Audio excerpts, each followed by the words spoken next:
নতুন আলু দিয়ে বাটা মশলায় ঝাল ঝাল করে গরুর মাংস এভাবে রান্না করলে খেতে কিন্তু বেশ ভালো হয়। শুরুতেই বাটা মশলা রেডি করে নিব। একটা ব্লেন্ডিং জারে নিচ্ছি আদা কুচি এবং রসুন কুচি। ব্লেন্ড করার পরে যাতে 2 টেবিল চামচ রসুন বাটা এবং 1.5 টেবিল চামচ আদা বাটা হয়। 2 চা চামচ জিরা এবং মরিচ দিয়ে দিলাম, সেই সাথে পানি দিয়েছি, দিয়ে দিলাম জয়ফল, জয়ত্রী আর আধা চা চামচের মতো শাহি জিরা।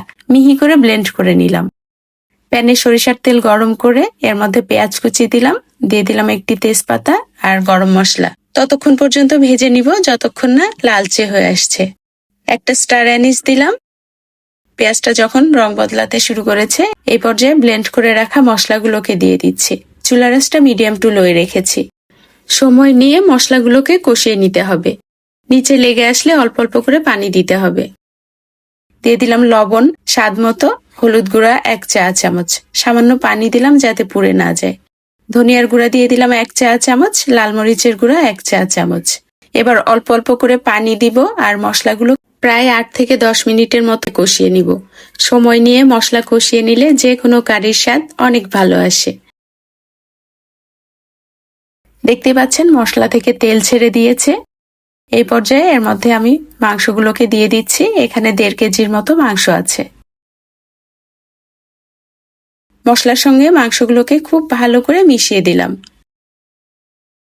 ঢাকনা দিয়ে চুলার আঁচটা হাই হিটে করে অপেক্ষা করছি 10 মিনিটের জন্য। 10 মিনিট পরে দেখতে পাচ্ছেন মাংস থেকে কিন্তু পানি ছাড়তে শুরু করেছে। আরো বেশ খানিকটা পানি ছাড়বে। আর এই পানিতেই আস্তে জালে সময় নিয়ে কষিয়ে কষিয়ে রান্না করব।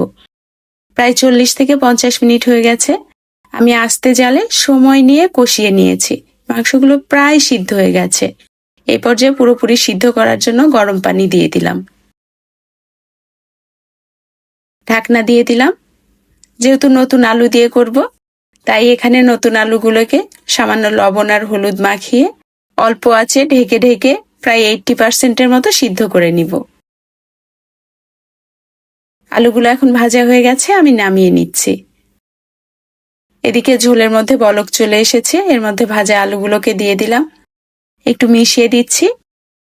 ঢাকনা দিয়ে চুলার আঁচ একেবারে কমিয়ে অপেক্ষা করব মাংস এবং আলু পুরোপুরি সিদ্ধ হওয়া পর্যন্ত। পুরোপুরি সিদ্ধ হয়ে গেছে। এই পর্যায়ে দিয়ে দিচ্ছি ভাজা মশলার গুঁড়া।